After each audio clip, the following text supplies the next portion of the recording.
Welcome back to the channel. Hope you're all keeping safe and well. Aston Villa 0, Tottenham Hotspur 4 with a Heung-min Son hat-trick. In this episode, we will be talking about Tottenham's 4-0 win at Villa Park. I've got three very special guests with me. Before I introduce them, if you don't subscribe to this channel as yet, please do hit that subscribe button. And if you are listening to this on an audio platform, do hit that follow button and leave a review if you can. Spurs stay in the top four. Manchester United lost 1-0 Everton today. Arsenal lost 2-1 to Brighton at the Emirates Stadium. Let's introduce the three very, very special guests. We've got Alex Milne back with us. Of course, he was last with us on in the January transfer window. Alex is the national content editor at Express Sport, previous roles at Sky and Love Sport Radio. Alex, how are you? Chris, what a wonderful day to be on the show, I have to say. I woke up and I thought, the sun's blue. I mean, the sky is blue, the birds are singing. You know, I felt in a good mood.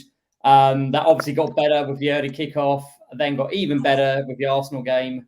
And I thought, Spurs, just don't mess this up. Don't ruin everything for me on such a glorious day. And they certainly kept to their side of a bargain. So, as Saturdays go, the only issue for me was that I was covering the Grand National for my work. So I missed the first Son goal and my horse fell after about 3 fences. But apart from that, as Saturdays go, you can't really ask for much more, can you? Well, it's been the perfect day. I'm absolutely delighted to bring on Chris Slegg, who, of course, works for BBC London, the senior reporter, also WSL commentator, author of various books, including The Team That Dared to Do, Tottenham 1994-1995.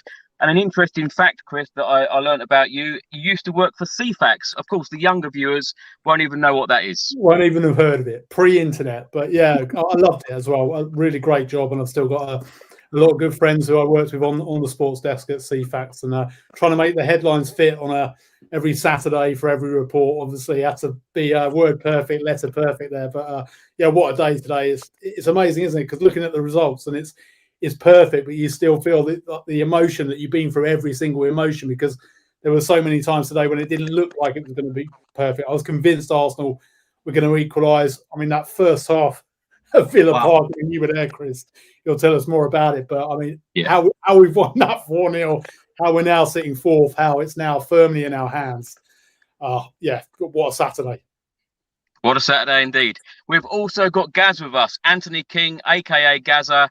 Gazza is the co-host of the Same Old Spurs podcast. Gaz, delighted to have you on. How are you doing? Absolutely sensational, mate. Brilliant. Do you know what? The weekend started so well for me last night. Wolves with still an outside chance of getting in the top four to get beat. Roll into today. We know the results went our way, and Tottenham had to do their job, and they've done it fantastically. So, up the Spurs. Up the Spurs indeed. Alex, let's start with you. Let's talk about today's results. Manchester United losing 1-0 to Everton. Arsenal losing 2-1 to Brighton.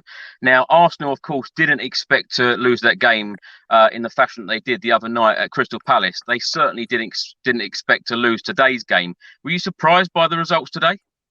I love just keep saying it. Just keep saying those results. It's making me happier every time. Listen, I had a sneaky suspicion Everton might get something. I just thought at a hyped up Goodson Park early kickoff, we knew that they'd be scrapping for everything. We knew how important the game was for them, and we also know just how poor United are at the moment. So that was a game I looked at and thought I reckon see them at least getting a draw in that. And obviously the win was just a bonus. Didn't at all see Arsenal dropping points there. You look at Brighton at home. Brighton haven't been on a good run of form all recently, and you think that's as close to a home banker for Arsenal as you're going to get. So, I mean, to see them go down 1-0, you think, all right, well, they'll come back. You know, Brighton and Arsenal come back. Similar to when we conceded against Newcastle last week, you know, you still thought we were probably going to go on and win that game. When it gets to 2-0, then you get a bit excited, but then seeing Arsenal get that late goal, you think, oh, they're going to go on and get something else here. And then from the sounds of it, the Brighton keeper pulls out an absolute wonder stop in the last few minutes. And they hold on, and it's just brilliant. And as you said, it must have just given them an absolute buzz going into the game from the Spurs fans at Villa Park, because it's almost makes that game a free hit. Of course, there's a bit of pressure to go on and get the 3 points and pull yourself away from Arsenal. But the fact that if we were to slip up or lose, it's not the end of the world, because the other team's already done so. It's just such a psychological boost. And we went on to see how good it was for us in the end. Chris, let's come to you. On my drive up to Birmingham today, I was listening to Manchester United lose at Everton 1-0. Of course, put a huge smile on my face. The sun was shining. You know, everything seemed to be going well for us. And then as I was putting my ticket into the turnstile to go into Villa Park, I learned that Brighton were 2-0 up at the Emirates. Did you expect those results today? Not at all. I mean, I did think that Arsenal might drop something at Palace on Monday night. I thought there was a chance because Palace can, you know, well, we saw what they did to us. I know we've changed a lot since then. I felt there was a chance Arsenal might drop points there. So I didn't think they'd lose 3-0, but I thought there'd be a response today. I know they're missing key players, and that's very much to our benefits. But, I mean, Brighton are in no sort of form. I think that's only their fourth win in 24 or 26, something ridiculous. I think they've only scored 1 in 7. So I just never expected that today. But then you get that feeling, because we've seen it happen before when, oh, this is brilliant for us, but we're going to blow it. We're going to blow it. And I'm thinking this is going to be a horror game. It's going to be painful. It's going to be 0-0 going into the final 10 minutes. Then we score in the third minute and you're thinking, brilliant, easy street. And then we don't have the ball again for the entire first half. You know, I don't think I've seen a first half that dominated against us for a long time. I mean, as Steven Gerrard said after the game, he's never gone in 1-0 down and felt proud of a team before. I think he meant as a player as well and a manager. That's how much they were on top of us. And you know, Lloris, key says that. I mean, I just thought I couldn't envisage us. I mean, when we got to half time, I thought that's great. You know, we needed to get to half time, and I thought maybe we can go again. It almost looks, when you look at Newcastle again last week, as if we're playing, you know, within ourselves for the first 45. Obviously, not wanting to come on to us that much, but it just really felt like the team were confident we had another gear to get to, because I just couldn't believe how much on the back foot we were. And you look at the result, you know, over the last 12 goals now in the last 3 games, Harry Kane hasn't scored one of them. Yeah, he's one of the best players in the Premier League in the world. He's not scored a single goal, and we're sweeping teams off the park now, and yet he's involved in so much more. And we're doing it without him scoring. I mean, it feels surreal right now. I still feel something's going to go wrong soon, because I just... Oh, don't say that. Don't say that. Gaz, let's come to you. Antonio Conte, a quote here that he's just told Sky Sports: a big team, a strong team, doesn't rely on other results. We have to look at ourselves. We have to know the moment to kill your opponent. Of course, he just wants Tottenham to carry on winning. We want Champions League football, don't we? 100%. And I think the thing with Spurs in comparison to Arsenal, I think Arsenal got a very, very good young side, but they are young. They haven't been in the Champions League. They haven't been in big games. Emil Smith-Rowe, some of these boys, Saka, I know he's played for England, but I think in this Spurs group, in Son, Kane, they've been involved in big games. You've got a top manager as well. Arteta's not been there as a manager. That might well be the difference come the end of the season. Of course, Antonio Conte. You've got a front three, just to pick on what we said there. Harry Kane, when it comes to goals and assists as a combination, he's top in 2022. Second is Son with 13, and third is Kula with 9. Fantastic numbers there. So good. Very threatening. Conte has also said to Sky the winner has to feel the blood and to know when to kill your opponent. To get these sorts of results in a short period of time makes me happy. Alex, let's come to you. Let's talk about the game itself. Give me your initial thoughts on the game, Tottenham Hotspur 4, Aston Villa 0. Well, I think as Chris touched on, the first half was a bit worrying. We've not really seen that in recent games, that kind of not being able to get hold of the ball, soaking up so much pressure. It's just not how we've been playing recently. We managed to kind of put teams to the sword almost straight away in most of the games we've played recently. But what I can't understand, because Souness was saying at full time on Sky, kind of saying, "Oh, we got a bit lucky first half, and you know, arguably, you know, 3 players have won us the game, but we've rode our luck." Well, can we just remember how important the goalkeeping position is? And Lloris had an absolute blinder today. Yeah. We all know that he can be a bit up and down, Lloris. I think he should have done much better for the Newcastle goal last week. But today was one of those games where he just stopping everything. And that's why you have a world-class keeper in that position. And he deserves all the credit in the world. I think it was a pretty much a perfect goalkeeping display today. You know, 6 or 7 saves just in the first half. And then he had a key part to play in one of the goals. Obviously, that great ball to Kane, who flicks it on. So in terms of, you know, you can't really ask for anything more from your goalkeeper in that. sense. And then, yeah, in the second half, it reminded me of the glory days under Poch, really, when we would just go to teams. The one that sticks in my mind is the 6-2 at Goodison Park against Everton. I think it was just before Christmas, through 2018, it must have been, where if we go ahead against teams, we can just then go and pick them off in such a clinical manner. And all, obviously Son gets the plaudits, Kane gets the plaudits, but I'm sure we'll talk about him more later. But Kulusevski, again, just a complete level up. I've got all the time in the world for Lucas and for Bergwijn, but this lad is another level in terms of his intelligence, what he can bring.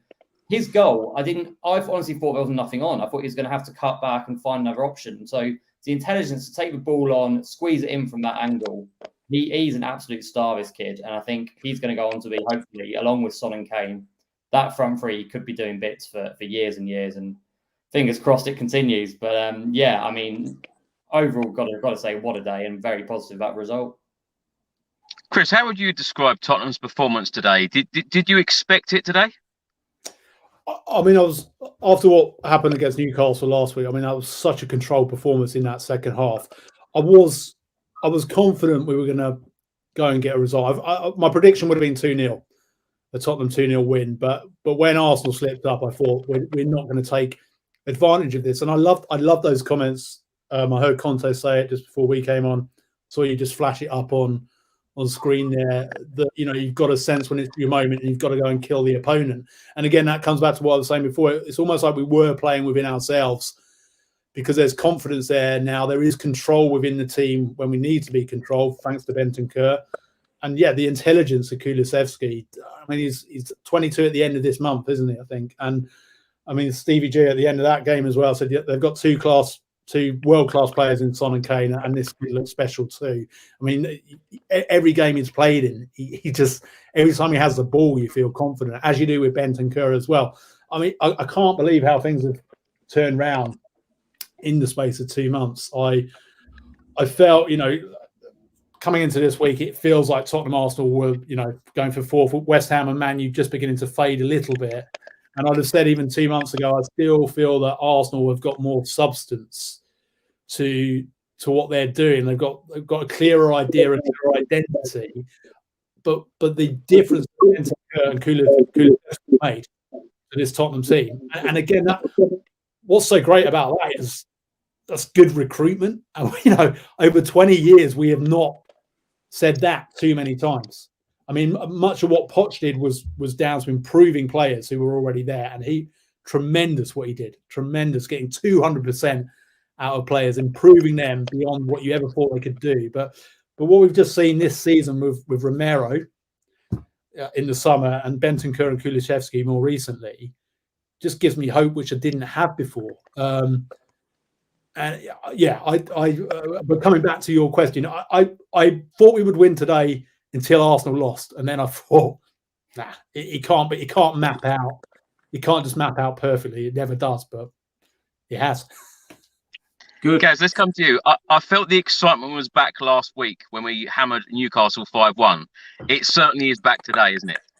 Oh, mate, look, I think we touched on it already. I think there were similarities with the first half last week. I thought Tottenham needed a rocket up their backside at half-time for me last week. You could probably say the same thing today. I thought Aston Villa were good in the first half. But Aston Villa have got some really good players when they're on form. Do you know what I mean? They've got some good players that can cause some damage. Hugo Lloris was fantastic. But you was in the crowd today, Chris. What was it like over there? It was buzzing for me. It's just there's that real good feel factor back at football matches. I was at Old Trafford and Ellen Road of recent weeks, and the fans are really back on side at the minute. Yeah. Absolutely. You hear the fans constantly saying, are you going to this game? Are you going to this game? Of course I am. Of course I am. Everyone wants to be at the games, and everyone is really looking forward to our next game, which is great to see again. Alex, let's come to you. Let's talk about Tottenham Hotspur starting 11. Of course, Hugo Lloris in goal, the back three of Romero, Dyer and Davis, the wing backs, Emerson and Doherty, in midfield, Bentancur, Højbjerg, the forward three of Kulusevski, Harry Kane and Heung-min Son. The team kind of picks itself now, doesn't it? It does, yeah. I did think Reguilón would come back into the team today because from what I was told, he was fit and he was good to go. Obviously, Conte maybe thought he wasn't quite ready and started him on the bench, but then obviously had no choice to throw him in really when Doherty goes down injured. which is a big shame for Doherty, by the way, considering how much he's improved recently. He's been an absolute key cog for us in recent weeks. He's come up with plenty of assists, plenty of goal contributions. So it was a shame to see him go down, which, again, if you said that to me a month or two ago, I'd probably said, oh, thank God he's gone off. But he's really turned things around, and he's looking like a great, potentially one of the great stories under Conte, really, of players who can turn around. But yeah, I thought Reguilon did okay. He maybe did still look like he lacked a little bit of sharpness. Still very suspect going forward. It almost seems like whenever he gets near the box, he kind of gets a bit scared. And although he did get off a good right-footed shot, which I didn't know he really had that much of a powerful right foot. There was one in the first half, I think, which just went wide off a deflection. But no, I think you're right. I think that team really does pick itself. I mean, that front three, why are you going to change that? Bentancur and Højbjerg in the middle. Højbjerg deserves a lot of praise today as well, I think. But, he's not everyone's cup of tea. He's not always been the most popular player, but he showed a different side to his game today, I think. It wasn't just all about the grittiness, the defending, the tackling. He showed a couple of really nice moves to get away from defenders and lay the ball off. And I think he was certainly one of our best players who, again, might be overshadowed because of that front three and Lloris maybe picking up the plaudits. But yeah, I think that basically that front three that starting 11 is here to stay. And I can't see much tinkering with that going forward, really. Chris, let's come to you. Same question, really. Matt Doherty, of course, played left wing back. I suppose it was fair to keep him in the starting 11, even though Reguilon and Sessegnon were both back because of his performance and, of course, his goal last week against Newcastle. Yeah, I think most people would have expected an unchanged lineup today on the back of what happened last week and the performance from. I think last week everyone was taken by surprise when they saw the starting lineup, but. Given Davies and Emerson and Doherty himself all scored in that game and the assist from them as well, and I don't think today that he was going to do anything else, Conte, than go with an unchanged team. And again, I think you mentioned Højbjerg there, just having the experience of Bentancur alongside him, and we mentioned in the past we've never had winners in the team, people who won things. We have that very a young team that just improved so much under Poch, but had all been there together. You've got someone like Kane who's just an amazing player, but has never won anything. And when Bale came back, we thought, well, this is brilliant. He's going to bring that now experience. But Romero won the Copa America last summer. Bentancur has won 3 Serie A titles with Juventus. Kulusevski, even at 21, has scored in an Italian Cup final and won it. They've all got the experience of winning it. I think when you put someone like Bentancur alongside Højbjerg, you can bring him to another level. Again, with Romero alongside Dyer, Dyer has had his ups and downs to huge degrees throughout his time at Tottenham, like the highs and the lows. And I love the character he's shown through all of that, and through his days with England as well, and how well he talks about getting left out of Euro 2020 last summer, and just how he was going to use that to kick on and make sure that he improved at Spurs as he has done this season. But I think bringing in that, I mean, they're young, but they've got the experience of having won something. And I think that's just helping the existing players and taking them to another level. Gaz, before I come to you on the starting 11, I've just got a short clip that I'd like to show the three of you. Number 20.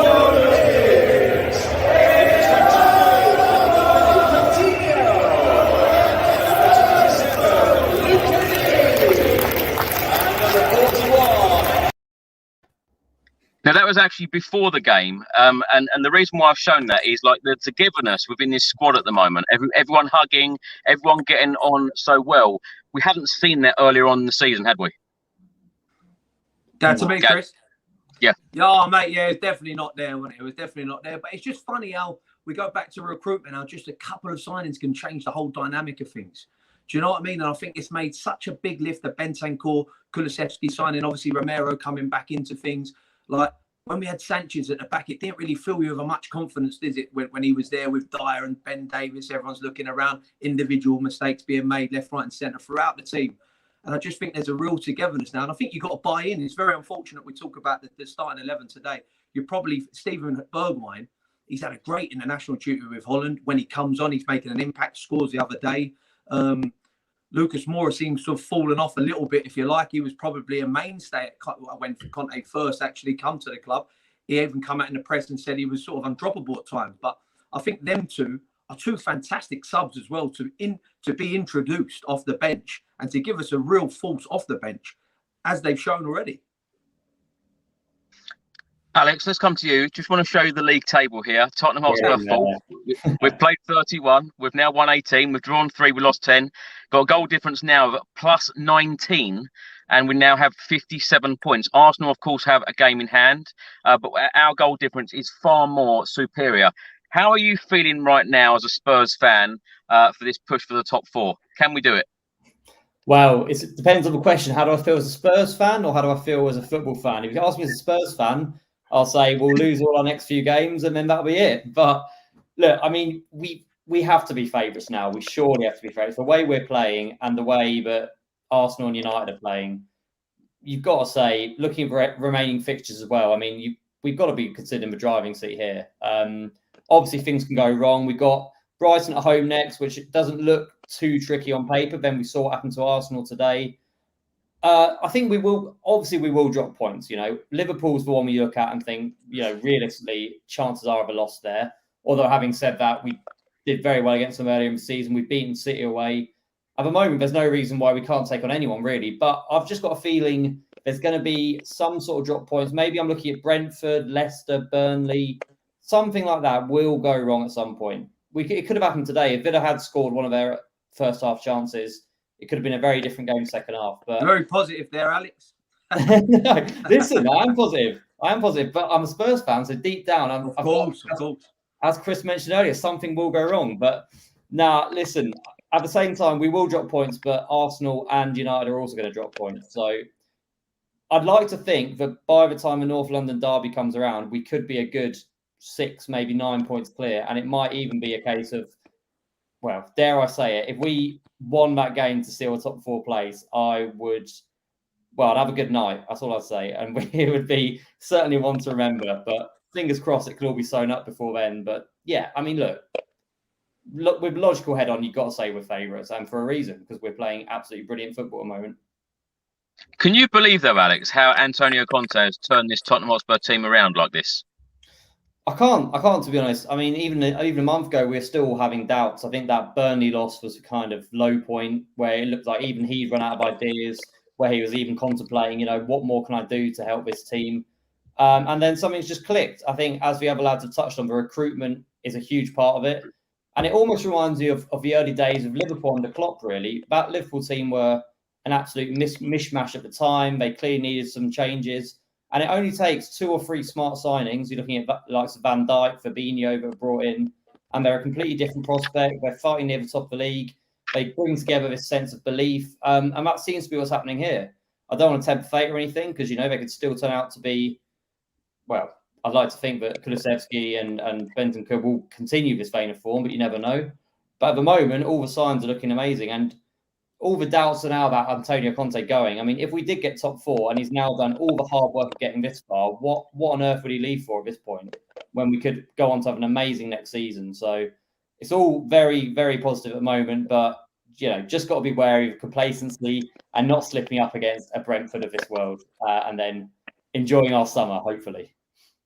Chris, let's come to you. Let's look at the table again. Why not? Hey.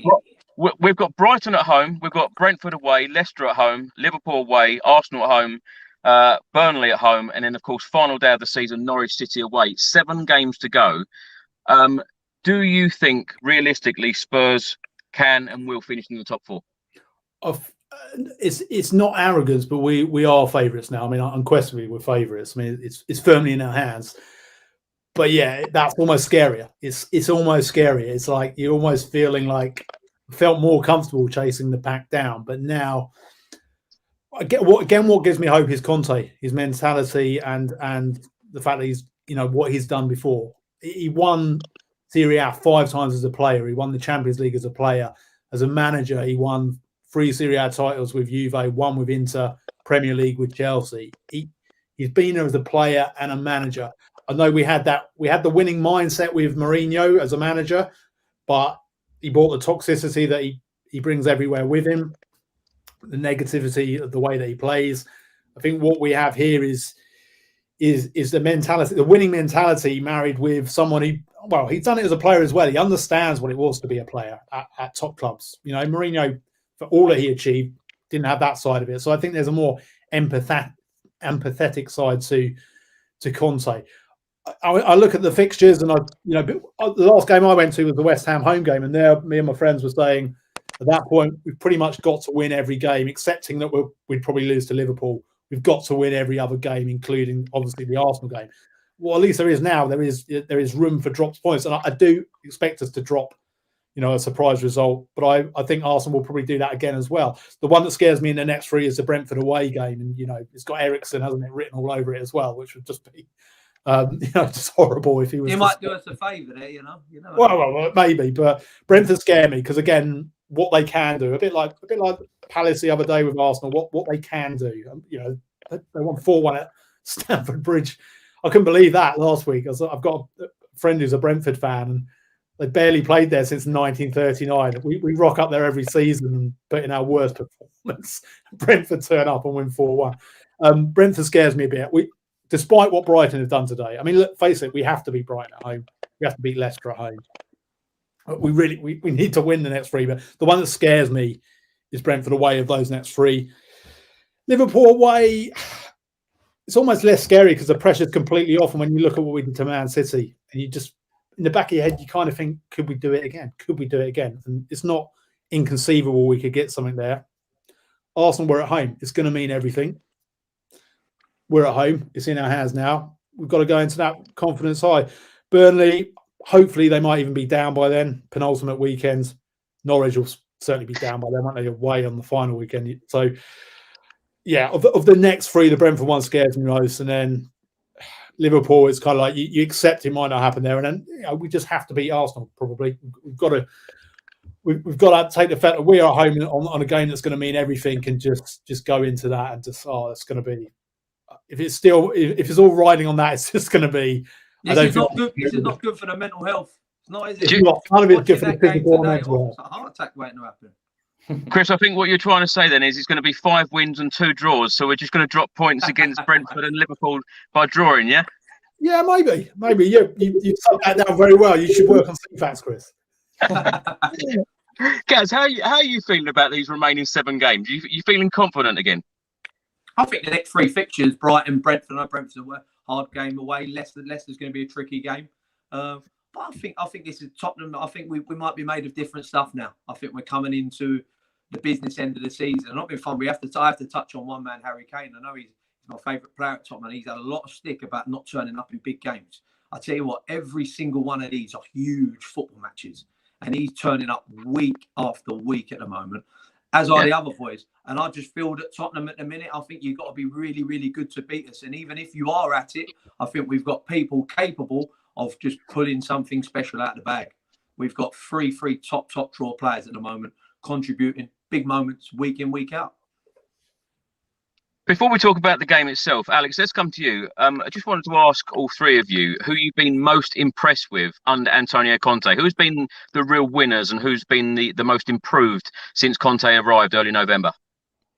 Sure. Well, where do you start? I think genuinely there's so many. I know, there are so many. I'm going to go back to Kulusevski again. I just love him. I absolutely love him. I think he's exactly what we needed. I think just with Lucas and Bergwijn, they're good at certain stuff. So we know now when Lucas comes off the bench, he injects that pace, he injects that energy. And as we saw in the Newcastle game, for example, they linked up together to create a goal against a tired Newcastle team late on to make it 5. That's great. And they're superb options to have off the bench, as we've already touched on. Kulusevski is just brilliant and everything. And it's just the intelligence. It's the way he floats about, the way he finds the space, his finishing, his movement, his passing.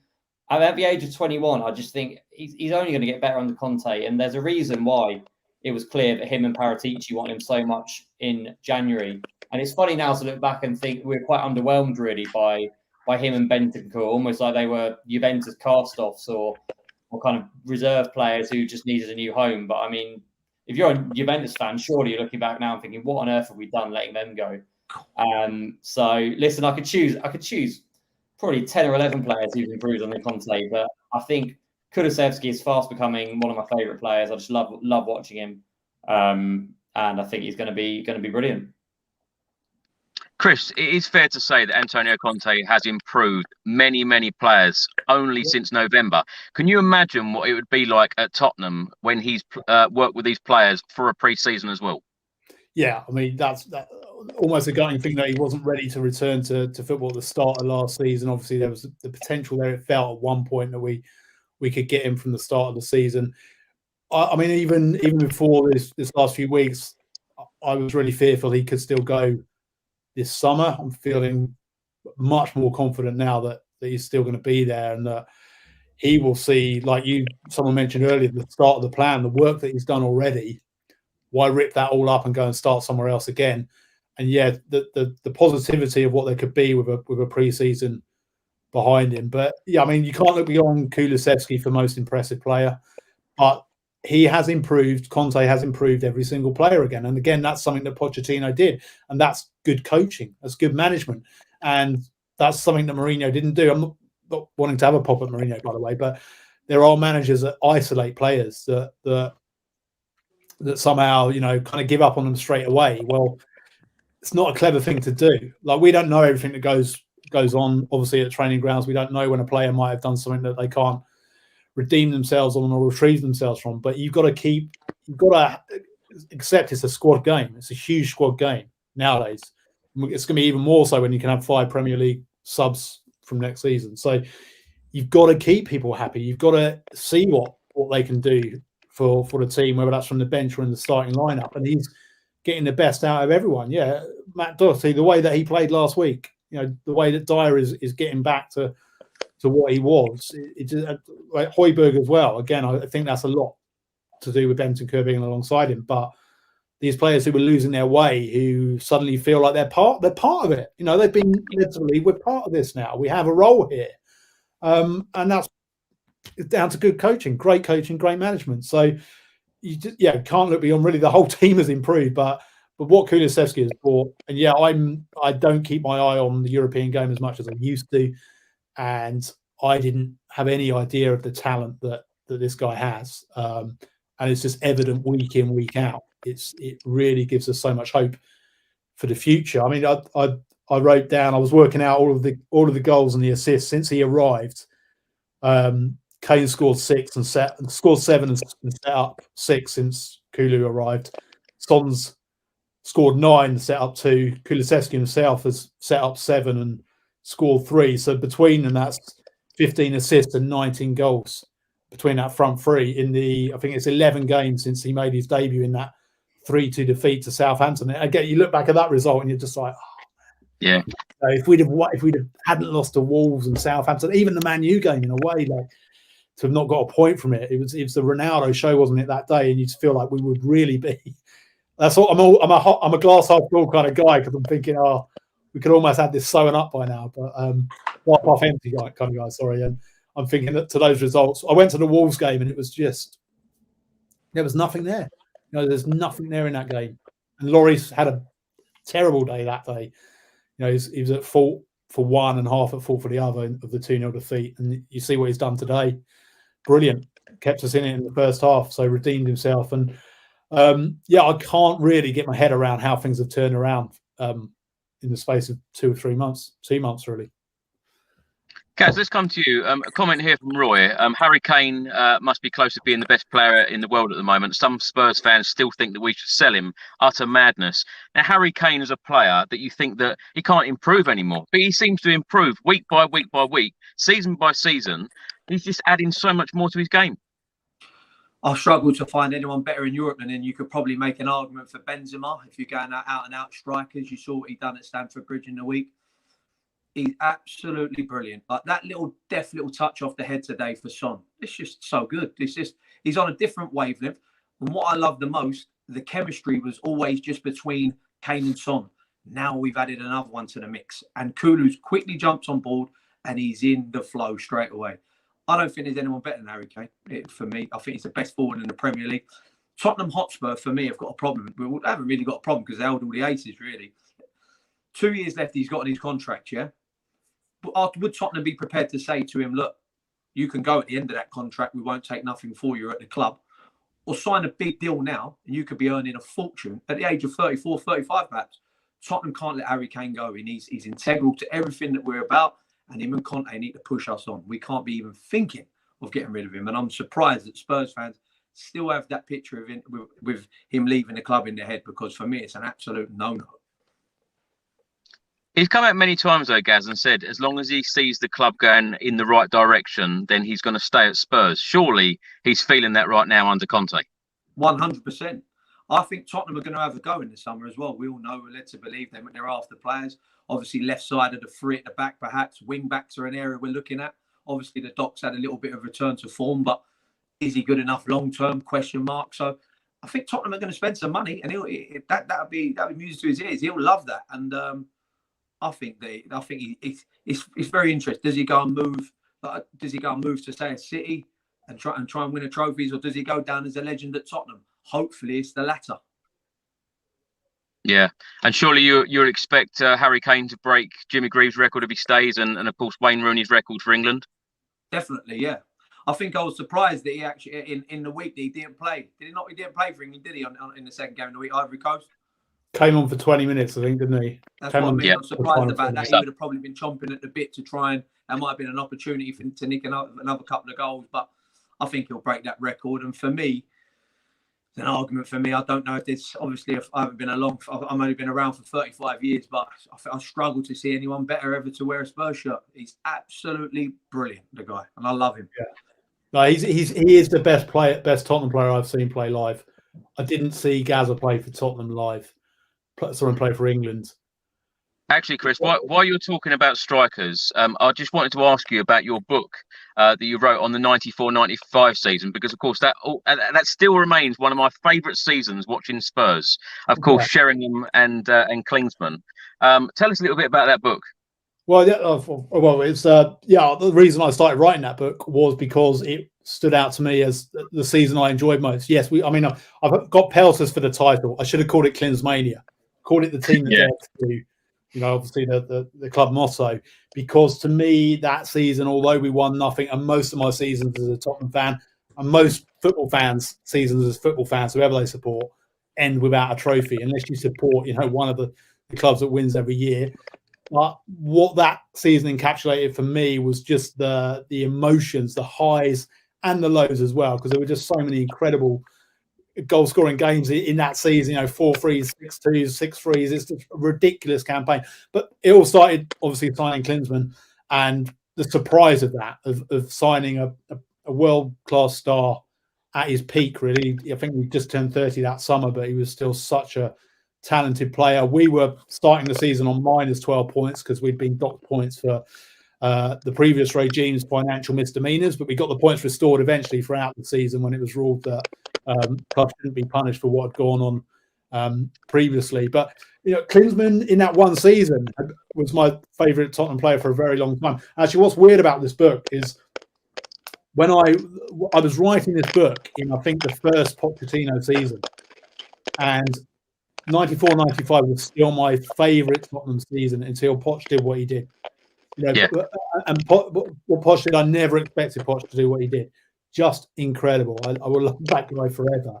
And, had I a year on, I probably would never have written this book, actually, because what Pochettino did superseded in many ways what I experienced and still love 94-95. I was the perfect age when I was 16 turning 17. And I think then when your club is absolutely everything for you, at a time when later in life you've got, some of us have got kids and stuff, and you've got to start working hard as well. So it's maybe not quite the same, but that season I will always remember with fondness. But what Kane is now, someone said the other day he now has the intelligence of Sheringham. He has the intelligence of Sheringham, and he has the prowess of Shearer as well. He's like Shearer and Sheringham combined.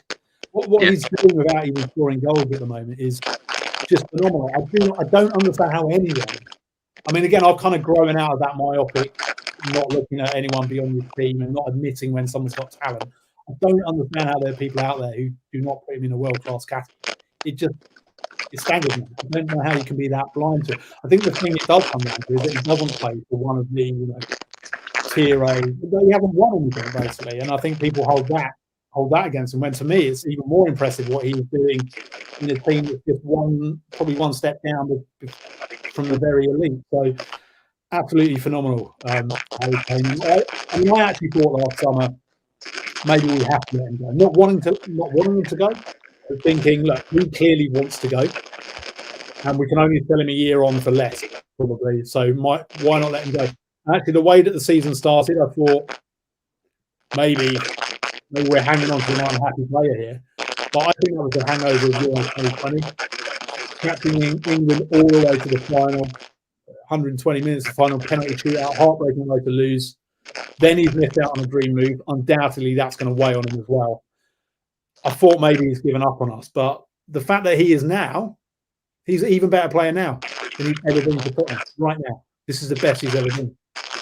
But he's taken it to another level after that disappointment. So, yeah, I just hope that Conte and Kay stay. And I don't think we know that for sure, unfortunately, yet. But fingers crossed. I'll look forward to your new book next year, Chris, saying Conte delivers. That's what I'll look forward to. Much better title than the one I chose. Well done, Chris. Now, Gaz, let's come back to you. Let's talk about Spurs in the third minute. Harry Kane's shot was blocked. Rebound to Heung-min Son. Hit it home, in off the post. Great start from Spurs, wasn't it? Gonna get crackly.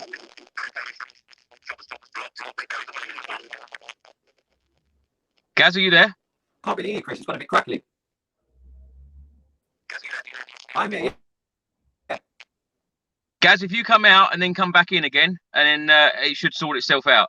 Alex, you missed the first goal, so I'm not going to come back. I'm not going to come to you on that one. Chris, let's come to you. Talk me through Tottenham's first goal, because really, as we talked about those results already with Manchester United and Arsenal, it really was the perfect start after just 3 minutes. Yeah, who was it who put the ball forward? I have to say I missed that.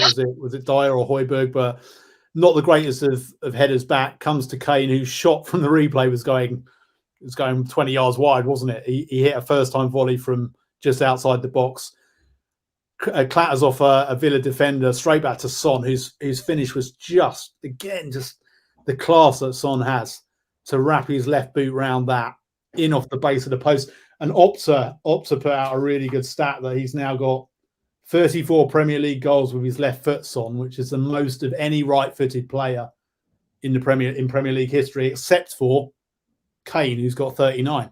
So that's quite a stat, isn't it? But yeah, what a way to start the game. What a quality goal to start the game with. What you just think this is perfect. Arsenal drop the points. There's going to be pressure on the team now. I thought, as I said earlier, this is going to be horrible. It's going to be going into the final 10 minutes 0-0, but the absolute perfect way to start the game. But until the second half, the ultimate false dawn as well, because from that point on, we just invited pressure after pressure after pressure on us. But somehow turn it all around, yeah. Alex, let's come to you. Chris says about the pressure there that we invited. Aston Villa, if you were an Aston Villa fan, you'd be very, very disappointed that they didn't score a goal in that first half, because they had chance after chance after chance. Now, in the 14th minute, Aston Villa had a shot on target through Cash. Hugo made a save. In the 16th minute, great shot from Ramsey. What a world-class save from Hugo Lloris. McGinn then had a shot in the 19th minute, long range. Looked like he was going in the top corner. Hugo Lloris made another great save. And it was just chance after chance. But, talk us through the performance from Hugo Lloris today, because, the amount of times that Spurs fans have criticised him for errors over the years. But I'll tell you what, the 10 years that he's been with the club, I absolutely adore the guy. I just think that he produces world-class saves again and again and again. And today was another one of those days. 100%. I love him to bits. I think every time he does make a mistake, which, look, every keeper does, every top-level keeper will make one or two mistakes. But it seems like he'll have one or two shaky games, make the odd error, and then he'll come back and put in a string of just brilliant performances. And you can always guarantee that from him. There's never really been a season or a stretch of games or a period more than a couple of weeks where he's ever looked out of sorts. And he's just Mr. Consistent. He's Mr. Tottenham, really. One of our longest serving players. He's been here, over 10 years now, hasn't he? It's amazing how long he's kept that consistency. Again, he's one of those who could have jumped ship at some point. I'm sure there are lots of teams who've been in for him, who've tried to tempt him away, maybe PSG, for example, back to France. But he genuinely seems to love the club. He gets the club. I don't think he'll be really fulfilled until he eventually wins a trophy at Tottenham, much like Harry Kane, hopefully. And if we ever do win a trophy, then he'll be one of the players who you think, well, he deserves it the most. He's earned it the most. When, Alex? When? Sorry, I need to get more positive. When he wins a trophy, it'll be one of those. But I'll tell you what, the worst Aston Villa miss I thought was that Danny Ings one right at the end of the first half, where you think if that drops to Kane or Son, it's a goal 9 times out of 10. It's completely fluffed at that. That would have been a massive time for him to get a goal. Would have given them a huge boost. Would have got the stadium rocking. And with that miss, you start to think maybe it is our day, because it's a pretty gilt-edged chance that you've got to be tucking away. But yeah, obviously all thanks to Lloris for keeping us in the game up until that point. Yeah, as I say, they had many, many chances. In the 28th minute, it was a clever free kick over the top. Danny Ings connected, but not very well. Hugo saved that one as well. 32nd minute, cross in. Watkins headed over the bar. I felt at that time that we were riding our luck. Chris, was that the way that you felt as well? Yeah, I mean, massively. And that Ings chance that you mentioned, Alex, yeah, how he missed that. I mean, there's no way Lloris is saving that if he gets that on target. And he's scored a few against us, hasn't he, Ings? So bit of a bogey player for us. But that point, I'm like, oh man, what's going to happen at half time? And just wanted to get into the dressing room. Obviously, there was 5 minutes of added time because of the injury to Doherty. So you're thinking, oh, blimey, we've got even longer to hold on. Thank goodness we got into the break with that clean sheet still in our favour. Gave Conte the chance to get the message across, whatever he had to get across to the players, and then come out and get almost an equally early goal in the second half. And I tell you what did make me think at half time that if we get a second, Villa are going to be just shattered, because they put everything into that first half. They played with so much intensity. They deserved to be level at half time. And you just thought, if we can get a second, they are going to be so down on themselves that they hadn't got themselves back into the game. And so it was crucial that, again, we came out, started the second half, got that second goal so early on. And from that point, I felt comfortable, given Villa's form, given what was still at stake for us. I didn't feel we were going to let it slip from 2-0, I have to say. And again, for much of our lives as Tottenham fans, probably certainly pre-Poch era, even 2-0 never felt safe. And I know even since then we've seen times when it hasn't been safe. But the way we're playing right now under Conte at 2-0, I felt, yeah, we're okay. We're okay now. And that's quite a recent thing in my life as a Spurs fan to ever feel comfortable. And the first time I ever felt it actually was in the farewell season, where we were unbeaten, weren't we, Elaine? Yeah. All season. And that's the first time ever I've gone to games pretty much knowing we were going to win some of those games, like Burnley at home. And just going there, I've never had that before. But under Poch, he just had them playing as everyone knew what they were doing. Every single player knew what their role was. And we're just seeing, I think, the early signs of that again under Conte. And that's just why it's vital that he stays this summer. It will just be to blow having got a world-class manager here, to not find a way to ensure he signs an extension. I don't think we'll ever, Nuno, lovely guy, is not going to be the caliber of manager who's going to push you on. We've somehow got a second chance here. We've got to make sure Conte stays. We will come on to that later on. Alex, let's come back to you. In the 36th minute, Watkins shot at Lloris, Dyer then cleared. A minute later, Danny Ings missed, as you said. Glorious chance after a cross was flicked on. 38th minute, Eric Dyer hit the ball out. It just looked like we were a little bit nervous at that point. Just before half-time, Coutinho had a shot, went over the bar. Then just before half-time, we had a chance. Harry Kane to Reguilon, hit it with his right foot. It was then cleared for a corner. Then in stoppage time, Cash shot at Lloris, equal to it. Coutinho shot over the bar. A free kick, Hugo Lloris saved on the line. Great save from Hugo Lloris again. How were you feeling at half-time? We were 1-0 up, but we were conceding so many chances to this Aston Villa team. And, Aston Villa fans look frustrated.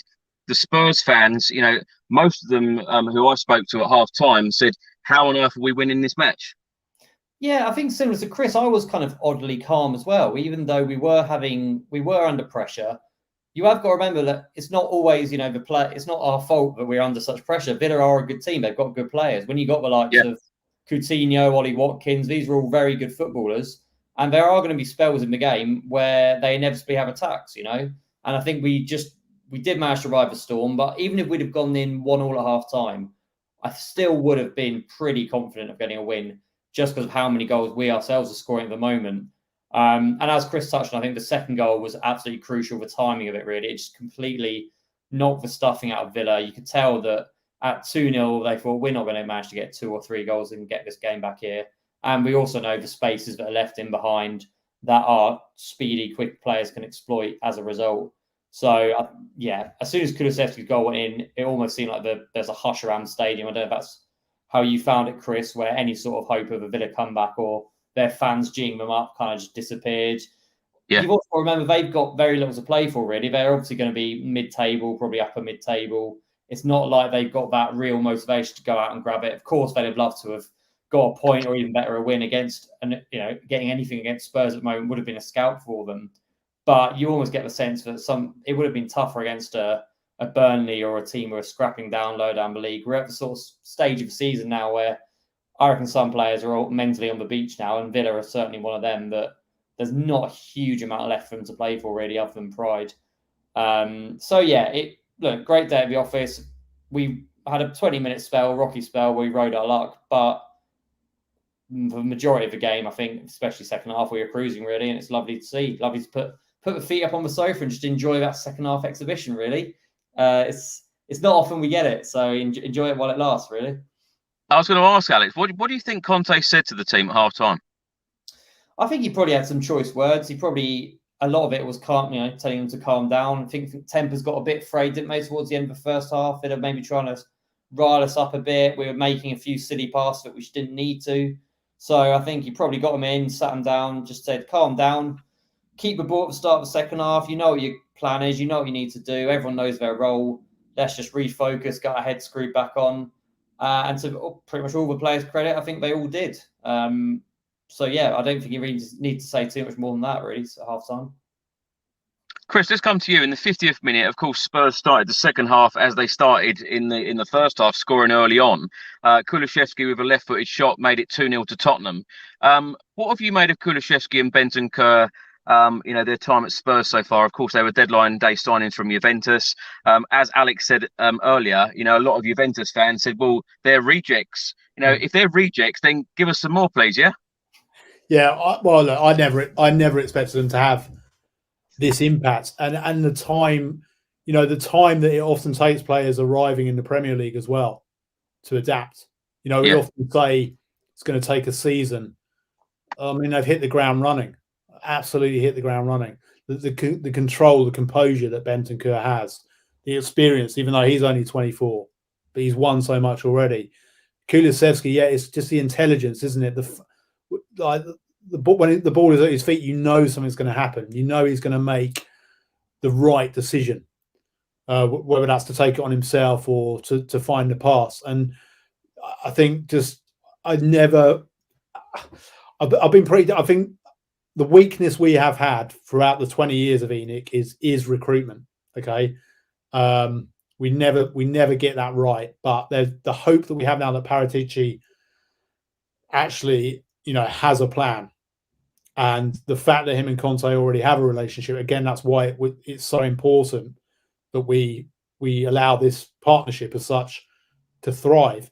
Again, I mean, I go back to Poch and for all of his positives, and I know he would say he didn't have enough say and he didn't have the power to be involved, but that's kind of part of it as well. You've still got to find a way to be involved in recruitment. You've got to find a way to get what you want. And actually, I was as a fan pretty upset with the way Conte spoke after that Burnley defeat.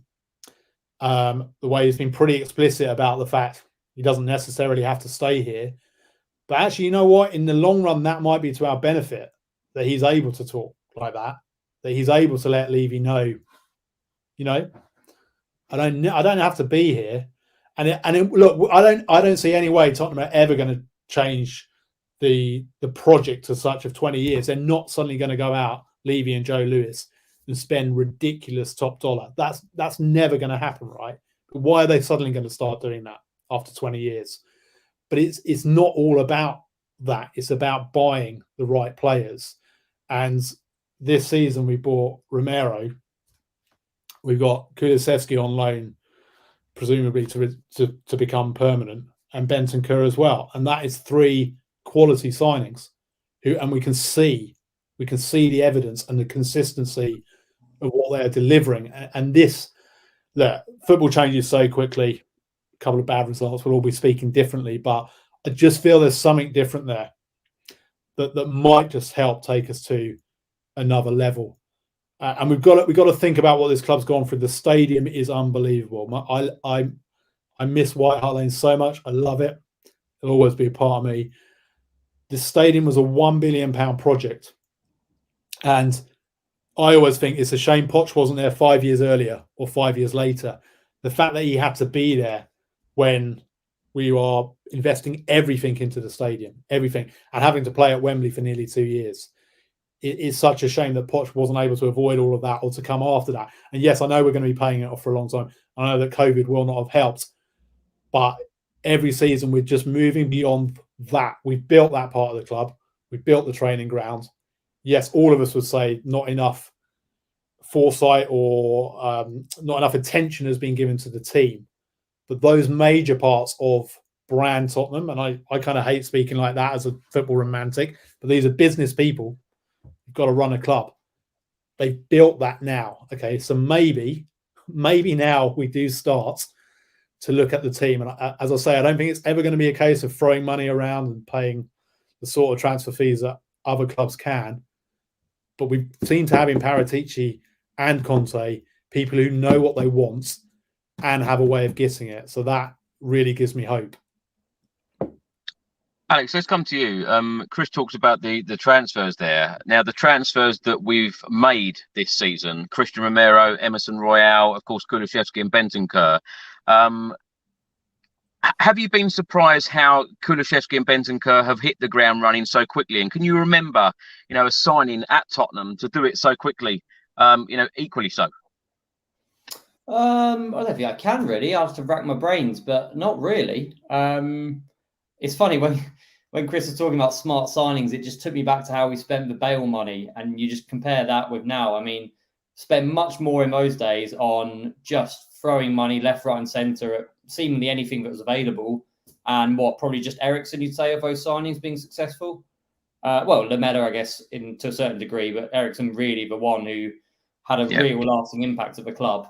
You compare that with now, we bought 3 players, or we got 2 on loan and we bought 1, and all 3 of them slotted in seamlessly. And I think, to be honest, Paratici deserves a lot of credit for it.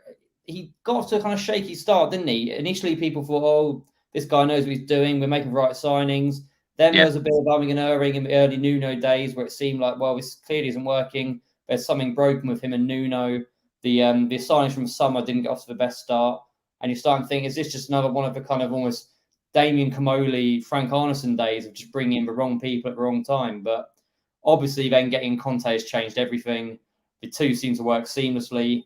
And listen, if you need some encouragement for Levy to go to spend some money, then this is it really, because the investments we have made are proven to be worthwhile. So Conte's got every right now in the summer to go to Levy and say, look at the signings we brought in, look how successful they've been, give me another 2 or 3, and we're going to build a really good, strong squad here. And I reckon if we can bring in probably a quality wing back, another centre back, and maybe a number 10, it seems like Conte is still keen on getting a number 10 to complement Harry Kane. If we can get 3 or even 2 of those positions sorted in the summer, I don't want to say, but we can be competing for real major titles. We can be well up there if we can add those players to what we have already, not lose anybody.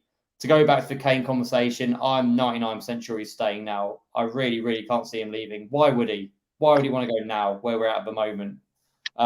So, yeah, listen, the future is very, very bright indeed if we can do all things that I just mentioned. Alex, with, of course, you working for the Daily Express, I'm expecting now the national newspapers to be printing stories that Harry Kane will still be leaving. Do you think the Daily Express will still be doing that? I was just writing one right now, Chris. Nah, yeah. Do you know what? Actually, I was thinking today as well. All the talk about Son, we barely I'm sorry, all the talk about Kane, we barely mentioned Son in this chat. I'm coming onto it. I'm coming onto it. I know, but it kind of links into Kane because what I can't believe, and I've always said that I can't believe this, is how is Son not getting linked to any moves away? He never does. He never gets linked. I don't know why. Good. Listen, I'm very happy with that, and I'll tell my editors at the Express to keep it that way. But it just baffles me that every summer we've got this Kane, will he, won't he? And I know that Son's obviously signed a new contract recently, but even before then, there was never any moves linking him to United, Man City, Real Madrid. And let's be honest, he is well up there with that level. Obviously a very different player to Kane, but my word, he's going to be, I think, the player, maybe more so than Kane, but when he does eventually leave, it will break my heart because I love him to bits. But I know we're going to talk about him later, but what a player. Alex, let's go back to Kulusevski's goal, of course, to Tottenham's second today. Straight after, the fans were singing, "Gimme, gimme, gimme, a ginger from Sweden." What do you make of that song? Were you full voice with that, Chris? Not really. No, didn't join in? Not that a fan? No, I was videoing it. Yeah. But no, that was an exceptional goal from him again, wasn't it? And, he has fitted in so well into this Tottenham Hotspur starting 11. Yeah. I mean, I like the song, by the way. I was at the Bricklayers before the Newcastle game and it was going off in there. Great song. But no, yes. I mean, and again, it comes back to that. At the moment he scored that goal, the game was very much in the balance. It was, Villa had started the second half okay. We hadn't really got going. It's a nice flick header from Kane, and then just the calmness in which he took that finish. It strike anywhere else in the goal and the keeper saves it, but to take it on, to kind of stand up his defender and coolly finish it in that corner is something that I don't think many of our other players would have done earlier on in the season. And I think that's the difference now. We've got a few match winners like Kulusevski. We've got players who can make that difference, give us something a little bit different, injects that element of quality. And it was, brilliant goal, lovely celebrations. And from then on, really, it was just all cruising. So I think that was the most important moment of the game, really. Chris, let's come on to talking about Heung-min Son. Of course, hat-trick hero today. He made it 3-0 in the 66th minute, run through. And it's funny, when I arrived at Villa Park today, I automatically thought of Heung-min Son because, of course, before COVID struck in March 2020, it was one of the last, I think it was the last Premier League away games that I went to before COVID hit. And Villa Park just reminds me of Heung-min Son. And he's done the business yet again. And I can't believe, over the last couple of months, I've seen a lot of Spurs fans criticise Heung-min Son, saying, he hasn't really given enough, but he certainly gave it today. I think by his own high standards, he had a couple of quiet months, didn't he? And a couple of games where he did look shattered at one point. But, this is a guy who's playing international football as well and jetting around the world and barely misses a minute for Tottenham. So maybe it caught up with him at one point. But, yeah, I mean, what a phenomenal player. And a really good point that Alex makes. He doesn't really get talked about, and I assume that's because Kane just takes all of the heat in that. Everyone's the press are always talking, the media obviously always talking about Kane and going to a bigger club. So Son kind of gets forgotten about, which is maybe to our benefit. Absolutely, again, a phenomenal player, world-class player in my opinion. And another Opta stat today, along with that left-footed one, that 17 goals, but he hasn't scored a single penalty. So Golden Boot, you take the penalties away, he's above Salah. Salah knocked down to 15, Son's on 17, most goals without a single penalty in the Premier League this season. So, I hadn't even considered that really. None of his goals are penalties. He's just, what he's got, both feet, phenomenal from both feet. Yeah, we'll harken back to that Burnley wonder goal a couple of seasons back, just everything that he can do with the ball at his feet and just the composure he shows. Again, when the beauty of having someone like that, when he's put through one-on-one like that, he's going to score. Yeah. Absolutely know it. And we've had so many strikers at Tottenham over the years where until the back of the net moves, you're not convinced it's actually going to happen. But obviously with Kane or Son, when they're through in that position, it's a goal. Beautiful player. Love watching him play, as I do with Kane as well. There's so much to be proud about what those two have done together over the years. Just so many great moments for us all to enjoy. A great moment inside the ground once we've gone 3-0 up.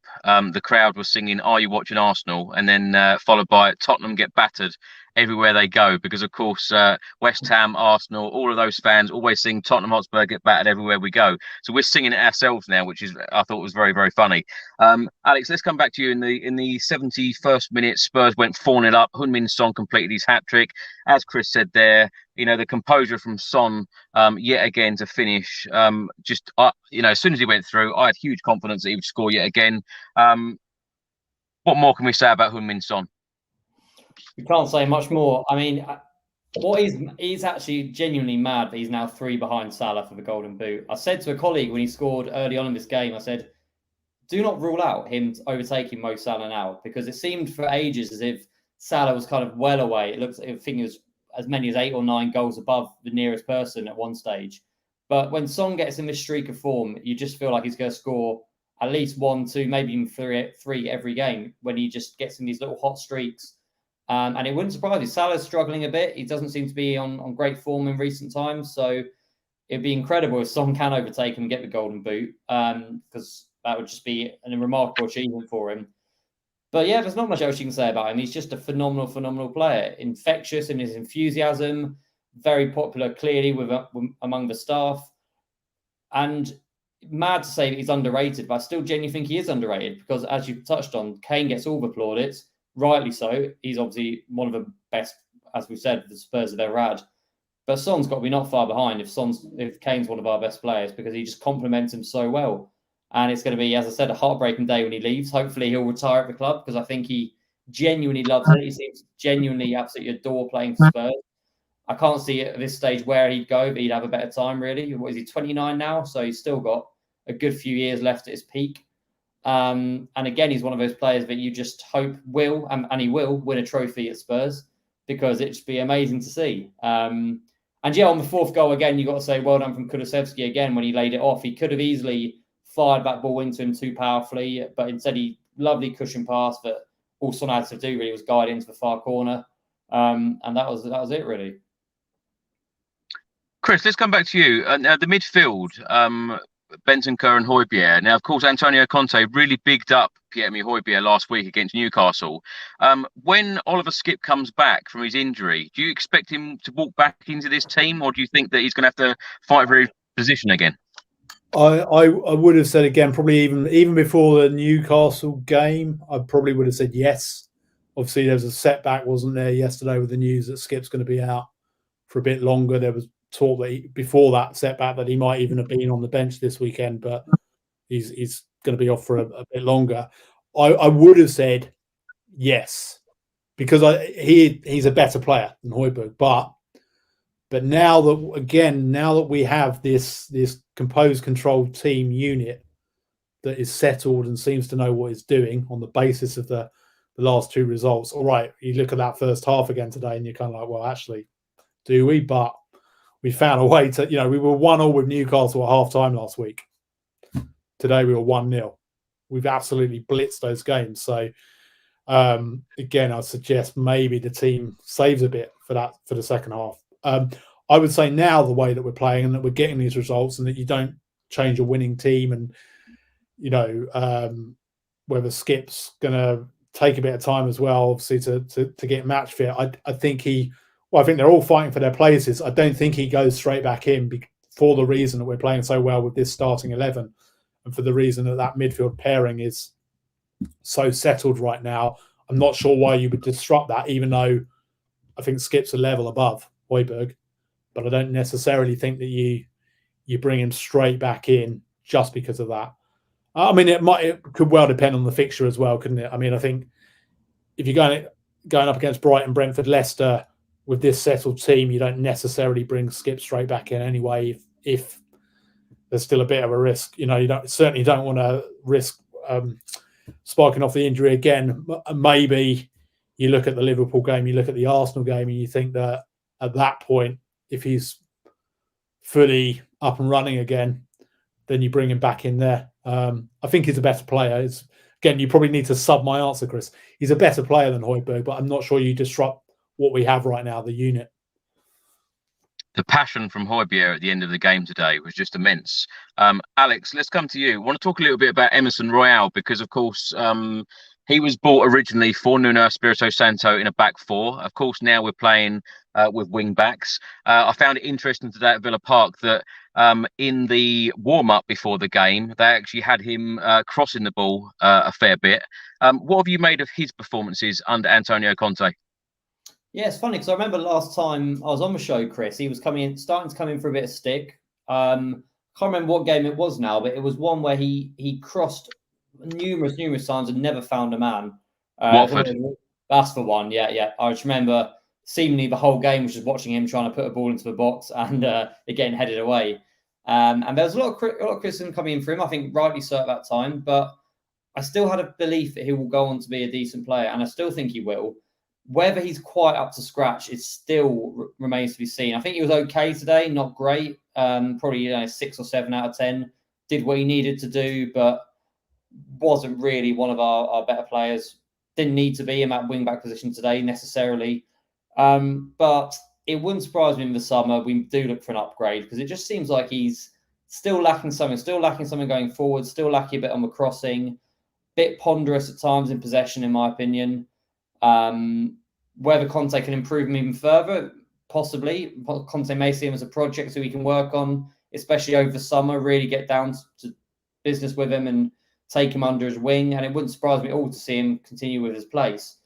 But if we're going to be brutally honest and say the weak link in our team at the moment, it's probably got to be still the wing backs, with him being one of them. And it'll be intriguing now to see where he goes for him, really. Who would you say the best wing backs are at the club, Alex, at the moment? I still like Sessegnon. I still think he's got more to prove. I think there's the most potential with him going forward. It's obviously been a very strange, slightly frustrating time for him at Spurs so far, but we've seen glimpses this season of what he can do. Problem is keeping him fit. It just seems like whenever he gets a good run going, he's looking like being our firmly established first choice, he'll pick up a little knock, or he'll be out for 2 or 3 weeks, and it'll just disrupt all the momentum he had going forward. So I think the pure potential is him, but the issue is whether we'll be able to get him starting games on a regular basis. Chris, let's come to you. Now, of course, we've heard that Atletico Madrid may be interested in Emerson Royal, and Barcelona are looking at Sergio Reguilon. Would you expect Antonio Conte to change both of the wing backs in the summer? Yeah, I think that again, as we've all said, positions that need upgrading, and I think it's fair. You know, I don't think you should ever dig out your own players. I don't think people getting on the back of players and the players being booed is ever a good idea. But I think obviously football is a game of opinions, and you're going to realistically criticise players. And I think what we've seen from Emerson isn't what we would have hoped. But again, I think that's kind of like the traditional first season of what people get from overseas players, and that again why I've been so impressed with the other signings, because this is more often what you getting used to the Premier League, very different league from the other top leagues in Europe. But he doesn't look. Yeah, he has improved under Conte, but everyone has. But I still don't think that we would think that that's going to be an upgrade on what we had, and that necessarily he's going to be the person who's going to help take this team to a new level. The only hope there is that, yes, there's room for even more improvement, and that this might just be a case of getting used to the Premier League, and there is more there next season. But I would like to think that what impressed me so much. You go back 3 years, we were as good as Liverpool, amazingly, because we have no right, given the resources that club has, and they worked out exactly what they needed, and they went out and they got it, no matter what the cost. Now, no matter what the cost doesn't come into the equation for us for the reasons I've already said. I don't think we're ever going to be that kind of club. But I think we're working out what we need, and we're working out, thanks to Paratici and Conte's knowledge, Serie A in particular, given the signings we made, the players that are out there. And they'll probably, they obviously know far more about that league and European football than I do, in that I didn't know of the quality of Bentancur and Kulusevski or Romero, and I feel like they're going to know who they need to bring in these positions, wing back positions, and probably a midfielder as well that we need. Maybe we do need, although it's the elusive search for a striker who's going to be playing second fiddle to Kane. But from Conte's own comments this week, it seems more that he wants to bring in that number 10, doesn't he? That creative midfielder, and to give Kane license to play even more forward back in the way that he used to. Although I'm not even convinced that that's a good thing, actually, because I'm so impressed with what Kane does in this position. But I feel that there's hope that they're going to know. I mean, there's a very good piece, wasn't there, in the Athletic this week, naming that I think the 4 left-sided centre-backs that we would probably be going for, left-sided centre-backs that Conte and Paratici have got on their radar. So, I feel like they just have a plan, and I don't think we've ever really had that at Tottenham under these owners. I think we got lucky with Pochettino, who improved the team. But what I think we're showing the very first signs of here is a coaching setup, and in Paratici too, who can build a team, who can actually target the players they need and bring them in. Alex, when Antonio Conte is constantly improving players, how confident are you as a Spurs fan that we're going to actually go out and buy new players when it could be said, well, you've improved these players and you can improve them even more. Why do we need to go and buy them? Oh, I don't think Levy's going to do that, is he? Come on, Chris, you're one being negative now. No, I'm joking. I'm not being negative. I'm just saying that when even as fans we can see players being improved, like Chris has just said there about the left-sided centre-back. Now you could argue that Ben Davies has done an exceptional job so far this season under Conte in that new position. So would we go out and actually spend the money, buy a new player when we've got a perfectly good player playing good football? I think, again, we're not going to go out and buy 5 or 6 players this summer. I can't see that happening. I think it's just got to be a case of 2 or 3 maybe really top-class players that are genuinely going to improve this side. I agree that the likes of Davies have improved. I still think we can get a level above Davies, which is where maybe one of these 4 players that Chris mentioned come into it. Same with any of our players, same with any of our wing-backs. They've improved as well. Are they still, if we really are looking to get to a level of competing in the Champions League, competing for the title, are they players that are going to reach us to those heights? Again, you'd have to argue probably not. So we know Conte, he's ruthless, he's brutal. He'll have his own opinions, I'm sure, going into the summer. And if he doesn't think anyone's quite up for it, he's going to tell him, and he's going to tell Levy, and he's going to say, this is what I want going forward. He's not a man who's going to mess about and think, oh, well, I'm going to accept second best. He's done enough now to prove that if we back him, if we give him what he wants, if we throw all our weight behind this project and say, we're going to do whatever you ask us to do, we've seen results. I mean, the last few weeks have been a dream. It has, as I mentioned, it has been like the glory Poch days of putting to the sword opposition who aren't as good as us and having lovely days like today, like the 5-0 against Everton, like the 5-1 against Newcastle, 4-0 against Leeds.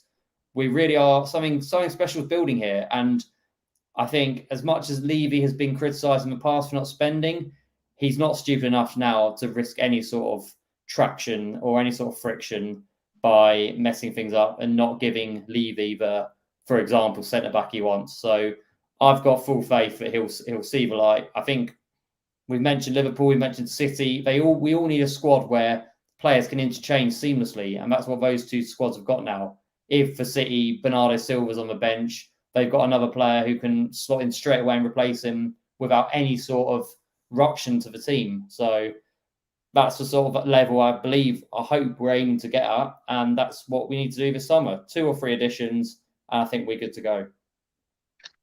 Chris, Alex on this stream has mentioned the word title at least a couple of times already that I've counted. Now, what do you think? Antonio Conte come in early November. What is Antonio Conte here for? Because I don't believe he's here to finish just in the top 4. He's here to win something. And when you think, as you know, we haven't won a League Cup since 2008, an FA Cup since 91, a European trophy since 84. We haven't won a league title since 1961. Is it realistic that Antonio Conte can build a team, go out, identify really great signings in the summer and be successful and perhaps even compete for the Premier League? Or is that a ridiculous thing to say? I don't think it's ridiculous. I think winning the Premier League is genuinely almost impossible because of what Liverpool and Man City have at their disposal. To a lesser extent now, all of the uncertainty around Chelsea, we don't know what that club's going to look like next season, who's going to own it. I don't expect them ever, whoever takes over, that they're ever going to have the same level of resources that they had under Abramovich. But I think to compete with Man City, who just have unlimited resources, let's face it, and Liverpool, who have a level of resources far beyond what we have, given the kind of the global brand that they built from just the dominance that they had throughout the 80s and 90s, well, 80s. I think for Tottenham to get to that level to win the Premier League is almost impossible. But I do think you're right that Conte is here to try and do it, or that he wants to be at a club that's genuinely going to try and do it. And again, that's why 2 or 3 weeks ago, I was very fearful that he would still be here next season. But when you look at the other places he could go, you know, with a great chance of winning a league, to be a manager of that caliber and find a club of that caliber, it actually means you don't actually have many options, right? You know, you want to go somewhere and win you're only going to have a 95% chance of winning the league in this country if you're at Man City or Liverpool. Well, those jobs aren't coming up. Real Madrid and Barcelona, those jobs don't look like they're coming up. I mean, Ancelotti has got a 4-year, 2024, I think, his contract. I know Real Madrid can chop and change at heart's content if they want to. Barcelona very, very happy with Xavi. They're not going to be bringing in a new manager. I don't feel like Conte is going to be going to Germany, maybe back to Italy. But, you know, Italy is kind of, at the moment, an erratic, tumultuous league. And he didn't, you know, he kind of left. He leaves clubs not in the best of circumstances all the time. So both Juventus and Inter, there's kind of bridges there that would have to be built. So I think he will genuinely be trying to win the Premier League. What I would say, and I think this was the case with Arsenal, and I think it's now the case with Tottenham, but to the owners, the difference between finishing 5th and 4th is everything. The difference between finishing 4th and 1st isn't that big a deal to the owners. Okay, they want to be a Champions League club every season, yes. Are they that fussed about winning the Premier League? I don't think so. To us as fans, yes, it means absolutely everything. I think winning the Premier League would be, I'd only give us a 5% chance. But look, Leicester did it once somehow, right? I think winning the Champions League is actually a realistic thing. Let's face it, we got very close to winning the Premier League. We got very close to winning the Champions League. We got to a final. Winning the Champions League can be done because you might get a slightly favourable draw, or you're winning like 2-legged knockout ties. It's not the same as building the sort of squad. And again, I touched on it earlier, the 5 substitute rule. I'm not in favour of that because, again, it benefits the very richest clubs that you can then bring on 5 very great. You look at the bench of Man City and Liverpool, and that's a level beyond what we have. So I would say it would be a really tall order, but I do think that Conte would genuinely be striving to do it because he's a winner. Look, what he won as a player, what he's already won as a manager. He's not at a club to finish 4th. He will genuinely be going for it. And if anyone can do it, he could do it. But I think it's a tall order. I mean, Deloitte bring out that survey every year, don't they, where most clubs finish in the Premier League where they pay the level of wages that they pay. And actually what we've done is punched above our weight when we should have been finishing 5th or 6th. We were finishing 4th and 3rd. And that's down to Poch. And Conte, again, is someone who can actually finishing 4th with Tottenham for Conte, I think is a more impressive feat than winning the Premier League with Chelsea, as he did. You know, we don't have the resources of the other big 6. And we've got a manager here who will strive to win the Premier League. But I think it would probably be beyond us, personally. I hope I'm wrong. But I do think we could run them close, and I don't think that winning the Champions League is a completely, you know, unachievable thing. We came so close to it once before, and then had a terrible display in the final. But Conte wants to be a winner. If he feels he can do that, if he feels he has a genuine chance of doing it at Tottenham, then he'll stay. And if he doesn't, he could still up sticks and leave. But we have to take so much heart from what we've seen over these last few weeks that he'll believe this is a project we've made a really good start on. And we as Alex said, we're not going to go out and sign loads and loads of players and spend loads and loads of money. But we've signed 3 players, Romero, Bentancur, Kulusevski, who have improved us. They've improved. That's all you can ask. You bring in players that improve you. And if we sign another 2 or 3 this summer, yes, I know that money I think still got to go out, hasn't it? Which in some ways is like, where does that come into it? Are they already counted as like summer signings? I don't know. But if we can sign another 2 or 3 who can again strengthen us, genuinely take us, help us reach that next level, then I think we're in a very good place heading into next season. Surely, though, Chris, Antonio Conte is the man to deliver us a trophy, because trophies are way, way overdue. Yeah, and you know what upset me almost most this season was losing to Middlesbrough, and what upset me most under Mourinho was losing to Norwich on penalties in that last game before COVID. And to me, the FA Cup is eminently achievable for us, and it's a trophy which, to me, and I think our generation, it still means everything. I've been and seen us lose 8 semi-finals in a row, and I would just love to see us get to the final. I'd love to, and I was so gutted after that Middlesbrough game. Yeah. And I was gutted after the League Cup semi, you know, both those games against Chelsea, because, again, to win the League Cup or to win the FA Cup would mean absolutely everything. I'd love to see us do it. Conte won the FA Cup with Chelsea. Yes, he's certainly the man to deliver us a trophy. But look, we're realistic. Winning the FA Cup and the League Cup takes nowhere near the amount of quality that it does to win the Premier League or the Champions League. Much as I would still love to see us do it, I would absolutely. I'm gutted. Full respect to Crystal Palace, I'm gutted they're in the semi-final next week. I'm gutted at the club. You know, Wigan have won it since we were last even in a final. Stoke have been in a final. It just breaks my heart that we haven't been back to the final since 1991. And yeah, I'm a Conte's a man to win us a trophy, surely. Yeah, even if it's just a cup. To me, I'd say those cups mean everything still, and I'd love to see us win one again. And yeah, we've as I said earlier, you know, we've got a world-class manager here now. And yes, the board have come in for a lot of stick, and there's a lot of things I've not been happy with as a fan that they have done. But they have appointed, yes, let's hope it's not just for November to May, they have appointed a world-class manager here. Well, this is exactly the question. This is going to be the last question to both of you. Alex, let's come to you on this first. Antonio Conte has only contracted at Spurs until the end of next season. Does that worry you as a Spurs fan? And do you expect Conte to sign an extended contract in this summer? And if it is this summer, when does it happen? Does it happen after the season finishes? Does it happen once he knows what signings he's got? When does it happen for you?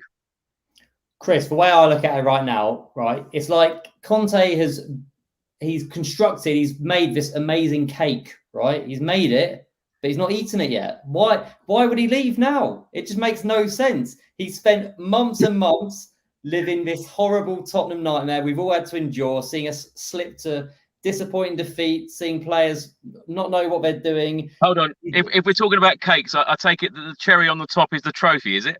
It certainly is, and that's one we're all going to be enjoying next season. But no, I just don't see how any of it makes sense. Why he would leave now? He's done the hard part. He really has. He's turned the club from a bit of a shambles, let's be honest, when he took over, into this ridiculous free-firing machine that we are now. And we all know how close we can be now to being a really, really good team. I think he signs the contract, hopefully, in the summer, probably on the condition that there are players brought in. How long that contract is, I don't know. Maybe another year on top of one he's already got. I couldn't tell you. But I think he stays for at least 2 more years, because I just believe that we'll have a really good season next year, hopefully.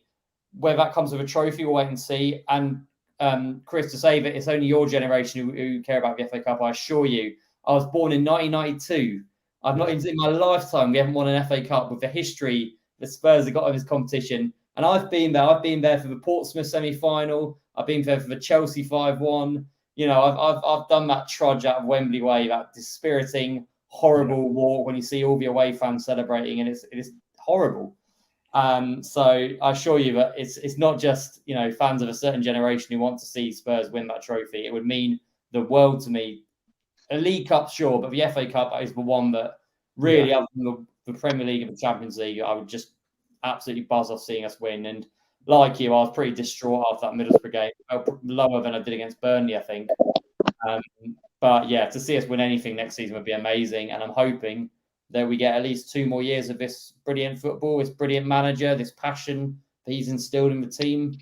And yeah, hopefully the future is bright. Yeah, Chris, same question to you. Yeah, they're really good questions, Chris. Really good questions. And again, I think what we have here, and I think it might be to our advantage, is someone who's kind of willing to play, a bit of brinkmanship with Levy as well.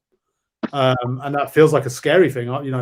As I say, 2 weeks ago, even if you'd have asked me, I wouldn't have felt anywhere near as confident as I am now that he will stay. I'd have been very, very fearful even 2 weeks ago, and I'm still not entirely sure. But I mean, we always think, there's these guys know exactly what they want. Well, they probably don't. In some ways, they're still finding out exactly what each other are like, Levy and Conte. Conte still probably isn't quite sure what he is going to get from Levy. And it's not a bad thing necessarily that Levy might feel there's a bit of a risk there, that he has to prove he's going to get Conte what he wants, to get the players that he wants. That is not necessarily a bad thing. I was fearful until you think about where can Conte realistically go. Okay, it looks the only job in England which you'd have to accept if you were a neutral is a bigger job is Manchester United. Well, it looks like they're going for Ten Hag. Very much looks like they're going for Ten Hag, and also although they'll pay him more and they've got the resources to build a team more quickly than we have, it looks like a mess there, Man U. So it doesn't feel like it'd be a big step up in terms of salary, I'm sure, and as I say, in terms of resources to buy players, but it seems like a very unsettled place. You can't see him going to Spain, you can't see him going to Germany. You go back to Italy, you're going to somewhere you've already been, you've won titles at Juve, and actually Juve is like Real Madrid. You have a season without winning, it's over, right? He's won a title at Inter, he's already done it. He's well paid at Tottenham. He's at a very big club in England at Tottenham. If he was to win the Premier League at Tottenham, I mean, that's huge. That's bigger than anything he's achieved, right? That is big. Would be the biggest thing he's ever achieved. That would be one of the greatest success stories in Premier League history in English football. Actually, Chris, in the last couple of weeks, Conte said if we finish in the top four, it would be like winning the Champions League. That's what he said. Yeah, well, yeah, and and as a fan, sometimes that harks back a bit to Wenger saying fourth is worth a trophy. But actually, for Tottenham to finish fourth, to come in November where we were, we were, and we're now sitting fourth with it in our own hands. With what is it, 8 games to play? I don't know what's the count. Seven left. 7 to play, right? That's incredible, right? And if we finish fourth, that is he's not even been here for a full season. That's a phenomenal achievement. But yeah, I still not. I'd say 75% now. I think he'll stay. As to when he signs the deal, that's a really good question. I hadn't even thought about that. But knowing Tom, knowing the way we act in the transfer market, it'll be like a day before the season starts or something horrible. Yeah, no, good shout. But from his point of view, do you think he will wait until he sees what signings and what activity we've done in the transfer market? That's why it's a great question, and that's why, given his comments so far, yes, I think he's going to keep us waiting. He's going to make sure Levy is going to be true to what he's going to deliver, right? And actually, the cards are in Conte's hands. Levy can't afford this to go wrong, right? He can't afford this to go wrong. Where do we go? Where would we go from here? But the fear there is, we leave every transfer window to the very last day. And again, maybe that is in our favour, that we've got a manager here who's like, well, you can't leave it to the last day. We actually, because I haven't signed. And let's face it, if he doesn't sign this summer, he's going this summer, basically. He's not gonna let that deal click down. So that's a good thing, maybe. That is a good thing. It's a scary thing, but it's a good thing. Maybe we actually have to get our act together and actually bring players in before we've had 3 or 4 games of the season played. And, that does my head in as a Tottenham fan every year, that we don't do business until the very last minute. And so I really hope, on the evidence of what we've seen so far, to let this slip through our fingers would be a travesty. I'd love to see it done early. We know what we're planning for. We know where we're going. But from Tottenham history, I doubt it's going to be like that. Well, the final and very quick question for both of you is, where do you think that Spurs will finish at the end of this season in the Premier League? I'm going to go with 4th. And the other part of the question is, do you think Antonio Conte will lift a trophy during his spell as Spurs boss? And I'm also going to say yes to that. Alex, let's start with you on that.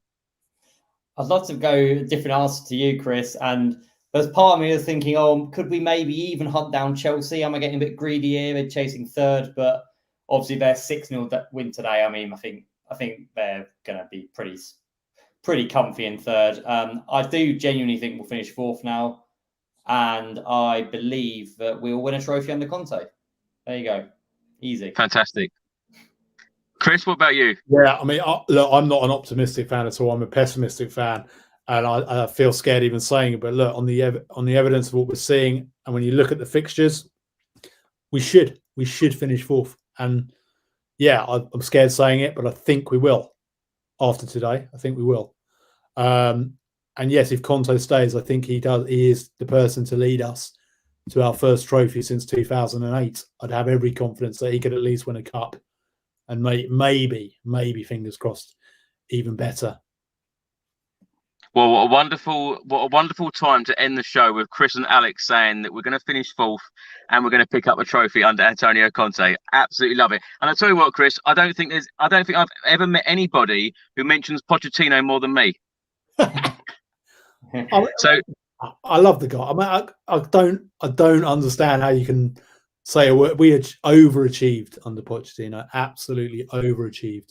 And as I say, he gave me 2 or 3 amazing seasons, and until this point of my life, and I'm sorry I included you in my generation earlier, Alex, because you're not in my generation, and it's great that the FA Cup does mean stuff to your generation, but until Poch came along, 94, 95 was still my very favourite season, and he's given me 2 or 3 beyond that, again without winning a trophy, and that's, trophy isn't everything. Yes, I want to see us aspire to it, and yes, I can't wait until we win something again, but it's not always about winning a trophy, and what Poch did for 3 or 4 of those years was means everything to me, and hopefully I might get around to writing a book about that one day as well.